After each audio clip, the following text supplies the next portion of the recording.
हाँ जी दोस्तों, very good evening. और कैसे हैं आप? और आज देखिए, ये मेरा आज का दूसरा वीडियो। मुझे मन हुआ आपसे आज एक बार फिर बात करने का। एक मैं पैटर्न देख रही हूँ जिस पे ज़रूरी था मुझे आपसे बात करना, प्लस एक क्वेश्चन ईमेल का। तो पहले मैं पैटर्न की बात करती हूँ। मैं शुरुआत कुछ ऐसे करती हूँ। आज से लगभग 2 साल पहले एक टर्म में लेके आई थी हमारे इंडियन फ्रेज में, डिस्टॉर्टेड फेमिनिन। ठीक है, एक्चुअली मैं ये क्यों कह रही हूँ, क्योंकि पहली बार मैंने ये रिलीज़ किया था हमारे इस कम्युनिटी में वीडियो की डिस्टॉर्टेड फेमिनिन किसको बोलते हैं। और उस वक़्त जैसे कि अननेसेसरी अपने डीएम को कॉल करना, मैसेज करना, उनको जज करना, उनको कर्स करना, बार बार कॉल करके परेशान करना, उनसे लड़ाइयाँ करना, तो ऐसे में तो डीएम फियर में आ ही जाते हैं और वो भाग जाते हैं, आपको ब्लॉक कर देते हैं।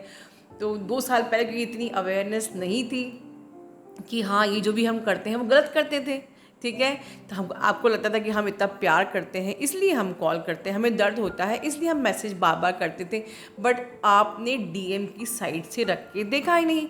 और जब मैंने वो वीडियो बनाया था डिस्टॉर्टेड फेमिनिन, तो बहुत लोगों ने देखा, बहुत लोगों ने रियलाइज़ करी कि हाँ मेरी गलती थी। और मैंने कहा था 5 सितंबर आ रहा है, लगभग उसी के आसपास का टाइम था, और मैंने कहा था कि आपका डीएम आपका सबसे पहला टीचर होता है जो आपको एहसास कराता है कि आप इमोशनली डिपेंडेंट हो, आपको अपने आप को अवेकन करना है, अपने आप को प्योर सोल बनाना है, आपको लाइक डिवाइन फेमिनिन बनना है। तो कहीं ना कहीं अपनी बातों से इनडायरेक्टली या झगड़े में ऐसी कुछ बातें बोली होंगी जो आपने यहाँ सीखा होगा, सेल्फ लव करना एट्सेट्रा। और 5 सितंबर को अपने डीएम को आप लोग विश करेंगे। तो उस टाइम पे बहुत लोगों ने अपने डीएम को विश किया था, जो ब्लॉक थे उन्होंने सोल लेवल पे विश किया था, ठीक है, बट सब ने विश किया था। फिर एक बार 5 सितंबर आ रही है और फिर एक बार मैं डिस्टॉर्टेड फेमिनिन पार्ट 2 समझ के ये वीडियो बना रही हूँ, क्योंकि मुझे कुछ नई कमियाँ जो आप लोगों की नज़र आ रही है इस पर मैं बात करना चाहती हूँ। तो आज मैं क्या बात करना चाहती हूँ, डिस्टॉर्टेड फेमिनिन सिर्फ वही नहीं है जो अपने डीएम को हर्ट करती थी, डीएम को पापा फोन करके परेशान करती थी, ट्रबल करती थी, उनसे एक्सपेक्टेशंस रखती थी, उनसे लड़ाइयाँ करती थी, बल्कि अब तो आपने अपने डीएम को तंग करना बंद कर दिया है, क्योंकि अब आपने वीडियो देख लिया है, समझ लिया है। अब आप बड़े केयरफुली न्यूट्रल और बैलेंस होकर बात करते हो डीएम से, वो नाराज़ ना हो जाए, कहीं हमें फिर से ब्लॉक ना कर ले। लेकिन आप केयरलेस हो कई जगह पर कि आप बाकियों के साथ वैसा ही व्यवहार करते हो। अगर आपका सेम व्यवहार बाकियों के साथ है अभी भी, ठीक है, अगर आप अभी भी ठीक है डीएम को आप हर्ट नहीं करते, बट अगर आप अनकॉन्शियसली, ये हो सकता है कि मैं सिर्फ 1% और 2% डीएफ के लिए ही बात कर रही हूँ, क्योंकि मुझे पता है मेरे चैनल पे सारी डीएफ बहुत ही ज़्यादा बैलेंस्ड और एक्चुअली डिवाइन फेमिनिन बन चुकी हैं आप लोग के व्यवहार से। पर ये चीज़ मुझे अभी रिसेंटली 2 डेज़ के अंदर आप लोगों की सामने आई, और जैसे ही मेरे सामने आती है मैं करेक्शन करती हूँ, मुझे ज़रूरी है, ये मेरा फ़र्ज़ है। तो हो सकता है ये सिर्फ 2% डीएफ ही ऐसी हो, डिस्टॉर्टेड फेमिनिन आज भी, ठीक है, जो ये सोचती हैं कि डीएम को हर्ट तो नहीं करते, बट बाहर आप अनकॉन्शियसली दूसरों को हर्ट कर देते हो। आप डीएम की इंसल्ट तो नहीं करते, पर आप दूसरों की इंसल्ट करते हो। आप डीएम को तो ईगो नहीं दिखाते, पर आप दूसरों को ईगो दिखाते हो। आपके अंदर पेशेंस है, आप डीएम को कभी ब्लॉक नहीं कर सकते, डीएम के संग कभी लड़ नहीं सकते, आप डीएम के साथ बिल्कुल पेशेंस से भी बिहेव करते हो। आप 1-1, 2-2 महीने अपने डीएम का इंतज़ार कर सकते हो मैसेज के, पर बाहर दूसरों के लिए आप पेशेंस नहीं रख सकते। आप डीएम को तो जज नहीं करते, क्योंकि डीएम तो मेरी आत्मा का हिस्सा है, बट आप दूसरों को जज करते हो, आप सेल्फिश हो। तो ये आपका एक सेल्फिश किरदार सामने आ रहा है, ठीक है। जैसे कि मैंने मॉर्निंग की वीडियो में कहा था कि आपको पता है कि अगर मैं बाहर हूँ तब भी आप अपने दर्द को इतनी ज़्यादा एनर्जी दे रहे हो कि आप ये भी नहीं सोच रहे हो कि मैम बाहर हैं। मैं सवेरे भी उस बात को हाईलाइट किया था, बट मुझे लगा कि इस बात पे ठीक से बात की जाए, जिससे कि आप इस ब्लॉकेज को भी ठीक से हील कर लो, ठीक है। आप तो आपका ये जो व्यवहार है कि आप अभी भी आपको लगता है मैंने अपनी ईगो पे काम कर लिया है, मैंने अपने पेशेंस पे काम कर लिया है, मैंने अपने आप सेल्फ लव के नाम पे सेल्फिश बनते जा रहे हो, तो मुझे लगता है कि ये चीज़ पे आपको काम करना चाहिए। अब आप बाहर किसके साथ किस प्रकार का व्यवहार कर रहे हो ये मैं नहीं जानती, ठीक है। मैं अगर अपने एग्जाम्पल के हिसाब से आपको बताऊं, जैसे कि मैंने आज कम्युनिटी में डाला था, ठीक है, तो इस एग्जाम्पल के आधार पे आप अपने आप को बाहर भी इम्प्रूव करने का प्रयास कीजिए। फॉर एग्ज़ाम्पल अगर मैं अपने से ही लूँ, आपका मेरा जो रिश्ता है, मैं बहुत मेहनत करती हूँ, हर चीज़ को खुल के बताती हूँ आपको, अपना फ़र्ज़ समझ के कि डिवाइन का मुझे ऑर्डर है, मुझे आपको करेक्ट करना है, जहाँ मुझे समझ में आता है करेक्ट करना है। अपना मैं 100% देती हूँ, हर दिन वीडियो बनाती हूँ, कभी छुट्टी नहीं लेती हूँ, पर ऐसा नहीं है कि मैं रोबोट हूँ, ठीक है। मेरी भी फैमिली है, मेरे ऊपर भी काम का प्रेशर होता है, ठीक है। और फिर अब क्योंकि 8000 के ऊपर लोगों के पास मेरे व्हाट्सएप नंबर चले गए हैं या ईमेल है, तो हर कोई मुझे मैसेज करता रहता है। आप सोचिए कि कॉल सेंटर में भी कम से कम 10-20 लोग होते हैं, मुझे अकेले आप सब लोगों को आंसर करना है, ठीक है। तो बहुत सारी डिवाइन फेमिनिन, मतलब समझ ली 90% डिवाइन फेमिनिन जो है बहुत सपोर्ट करती हैं। अब उन्होंने मैसेज करना बिल्कुल बंद कर दिया, डिस्टर्ब करना बिल्कुल बंद कर दिया। मेरी ढेर सारी दुआएं हैं, जिसको उनको पता है कि मैम यहाँ पर वीडियोस फ्री में, जो फ्री वीडियोस हैं आपके, जो आपको बिल्कुल इतना है कि इसमें इसको सुन के ही बहुत लोगों की जर्नी पूरी हो गई है। बट मैम को अगर हमें एक्स्ट्रा टाइम लेना है तो लेट्स बुक आवर सेशन, क्योंकि मैम की भी पर्सनल लाइफ है, ठीक है ना। ये सब आप लोग समझते हो, तो मेरी दिल से दुआ है कि आप लोग सबकी जर्नी बिल्कुल पूरी करे भगवान। आप क्योंकि मुझे हेल्प कर रहे हो, आप ये जो 98% डिवाइन फेमिनिन जो हैं, जो सपोर्ट करती हैं, वो ये सोचती हैं कि ठीक है मैम अगर मुझे आंसर नहीं कर रही तो मैम की मेरी तरफ से वो एनर्जी सेव हो रही है, मैम को बाकियों को भी काउंसलिंग में वो एनर्जी यूज़ करनी है। हो सकता है मैम को हमारे आगे कल के वीडियो के लिए मेहनत करनी है, ठीक है। तो मैम की एनर्जी की भी रिस्पेक्ट करनी है, मैम को अपने बच्चों को भी देखना है, अपनी फैमिली को भी देखना है, तो आप सपोर्ट करते हो। बट 2% ऐसे सेल्फिश होते हैं जो अपने ही प्रॉब्लम पे फोकस रहते हैं, या फिर अनकॉन्शियसली चैट पे चैट लंबी लंबी लिखते जाएंगे, ठीक है। और मैं आंसर भी करती हूँ शॉर्ट में, फिर 1 लाइन के बाद नेक्स्ट क्वेश्चन, फिर नेक्स्ट क्वेश्चन, ठीक है। तो कभी कभी मुझे लगता है कि आप ये क्यों नहीं अंडरस्टैंड करते हो कि सिर्फ आप नहीं हो, और भी लोगों को मैम को आंसर करना है, ठीक है। और कभी मैं आंसर नहीं करती हूँ तो आप लोग का ईगो हर्ट हो जाता है, आप लोग का पेशेंस लूज हो जाता है, ठीक है। आप अपने मेंटोर को जज करने लगते हो, आप अपनी टॉक्सिसिटी निकालते हो। ये मैं अपने एक्सपीरियंस के आधार पे बता रही हूँ। सोचिए आप कितने सेल्फिश हो, ठीक है। तो ये चीज़ अगर आप मेरे साथ कर रहे हो तो बाहर आप अपने पेरेंट्स के साथ क्या करते होगे।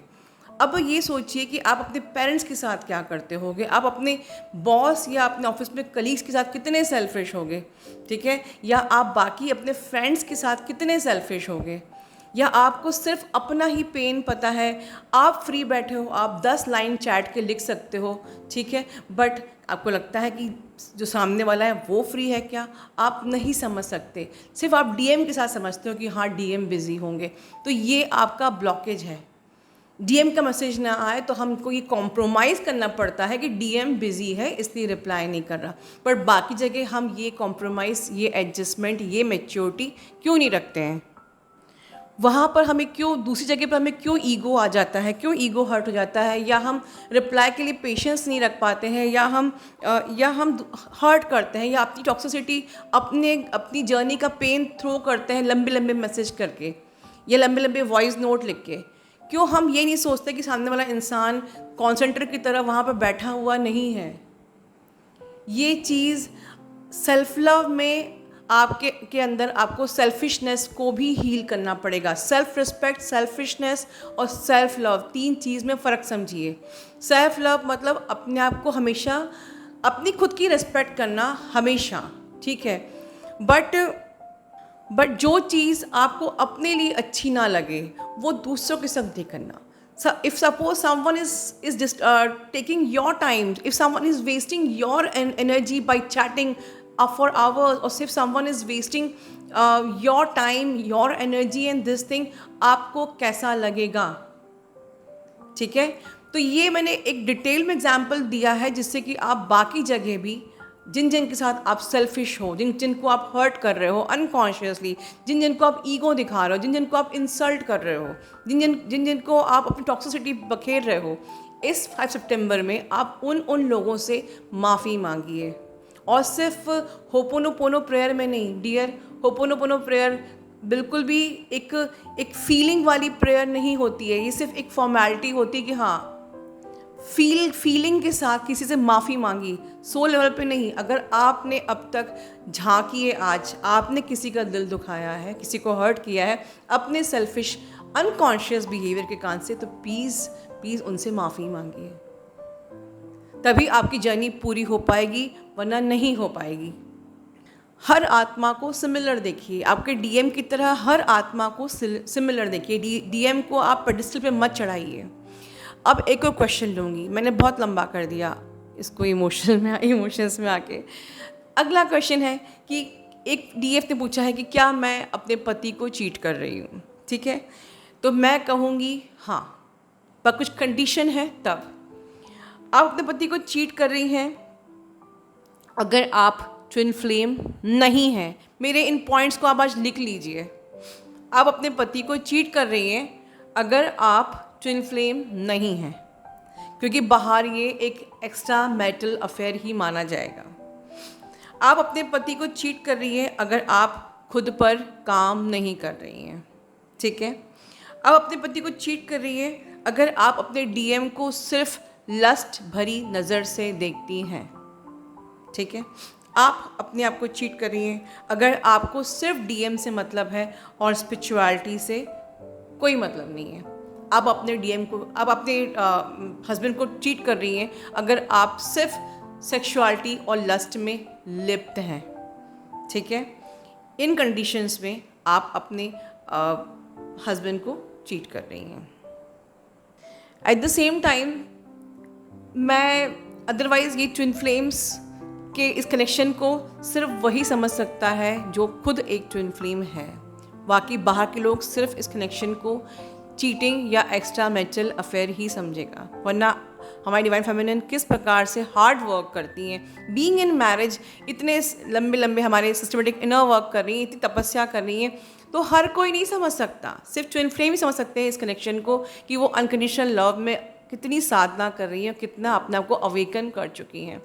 तो बाहर के लोगों के लिए ये कनेक्शन सिर्फ एक चीटिंग ही होगा, आपके लिए नहीं है ये। और आपको ज़रूरत भी नहीं है कि बाहर के लोग आपके इस कनेक्शन को वैलिडेशन दें।